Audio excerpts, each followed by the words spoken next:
Has anyone known a killer before they killed? What were they like? A few years ago I hired a father-son handyman team to help me get my house ready to put on the market. Among other things, my outside doorknobs were in bad shape, so they installed new ones. The dad seemed pretty nice, even did a little bit for free. On their third and last day at my house, he was pretty fired up about a big job they were starting the next day. 3 days later he killed his new clients because they were unhappy with his work. A neighbor saw what happened and ran into her house and hid. He kicked her door in and shot her too. I was terrified until he was caught. That's messed up. Reminds me of a story of a guy that worked in my office. Years before I started, this guy apparently had work done on his house. He owned a large house and was quite well off. Whatever work he had done, he was not happy with and was arguing with the repairman over the work done. Apparently he took the guy to court to pay for another repairman to come in and redo all his work. Some time passes, and one night this co-worker gets up in the middle of the night, not sure if he heard something, or was getting a glass of water or something, when the garage, attached to the house, explodes, setting the house on fire. He runs up and gets his wife and kids up and out of bed and tells them to get out of the house immediately. They get out safely and watch their house burn to the ground. Luckily he had cameras set up, and they were able to retrieve the footage from them, which clearly shows this guy coming onto the property. Apparently he doused the cars in the garage with gasoline or something and lit them all on fire and ran. The cars eventually exploded. I believe he went to jail for attempted murder, not sure. The younger brother of a girl I was friends with in middle school and high school. They had some struggles growing up, and I know their mother was in an abusive relationship because we gave her some help getting away from her husband. We connected many years later and found out that the younger brother had murdered someone. Initially it sounded pretty gruesome, but when I actually read court reports I kind of felt bad for the kid. He had some mental illness issues, but as a teenager apparently he had been groomed by a much older man into a sexual relationship where the man provided money, shelter and of course drugs. He was extremely controlling and abusive. Eventually the kid tried to get away and was trying to start a new life with a girl he met, but this guy tracked him down and blackmailed him. Eventually kid snapped and murdered him. I think I felt worse for the kid because a lot of people can't get away from their abusers.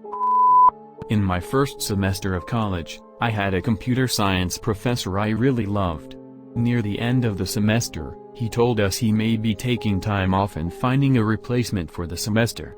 His severely autistic son had died in a tragic pool accident.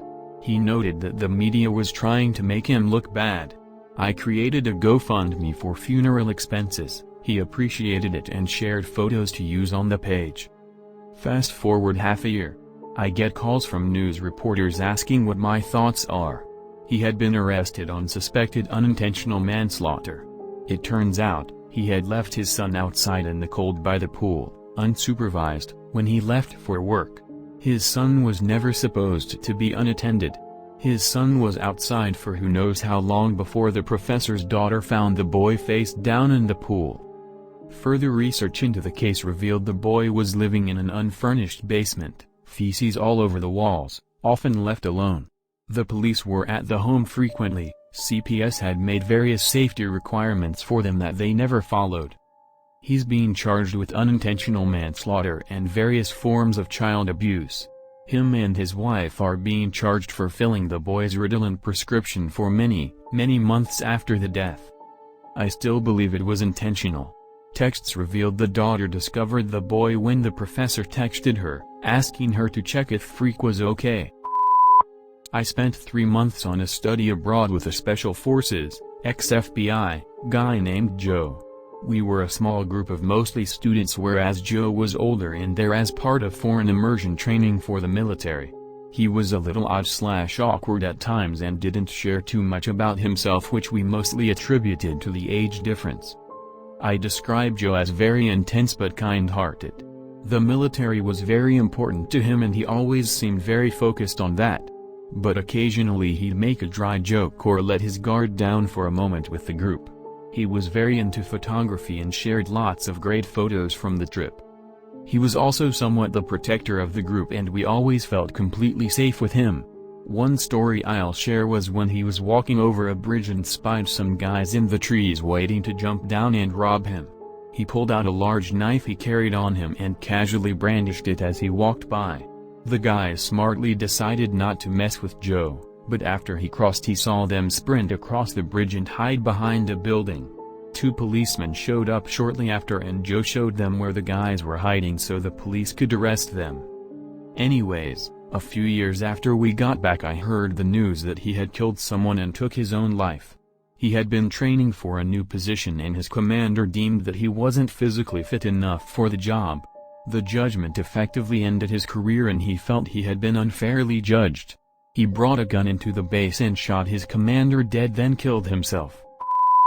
Deputies, live-in boyfriend stabs, kills girlfriend's 59-year-old mother. I knew this guy before, literally the night before the crime. He was at my house talking about a new job he thought he'd gotten, how he was going to be able to take better care of his daughter, a new tattoo he was going to get, just random stuff. Some backstory: he had a brain tumor when he was I think 9 or 10, not sure what kind or where, but he was a make-a-wish kid. I think he went to Disney or something, but they did manage to get it out with surgery. So he was a little, well, he wasn't stupid or disabled, but I'd say slow, basically. He was a little shit through his teen years, big pants, loud music, fast car, yo I'm gangsta kind of thing, but when he met his girlfriend and then especially when his daughter was born, he seemed to change a lot for the better. He was the younger brother of a friend of mine. I went from "you cannot bring Eddie to my house and I don't even want him to know where we live," to "sure, Eddie, and you can come for dinner," so yeah, lots of change. The night it happened we played D&D that evening and he was as boringly normal as he ever was. Actually he'd never expressed any anger or anything toward the girlfriend's mother, at all. He'd said how happy he was that she was letting them live there and helping with the baby. After, we only saw him once more, in court, when he was sentenced. We went with his mom, who we knew, and at the end, he turned his face and wouldn't even nod to us. I just don't get it. I don't think I ever will. Thanks for watching.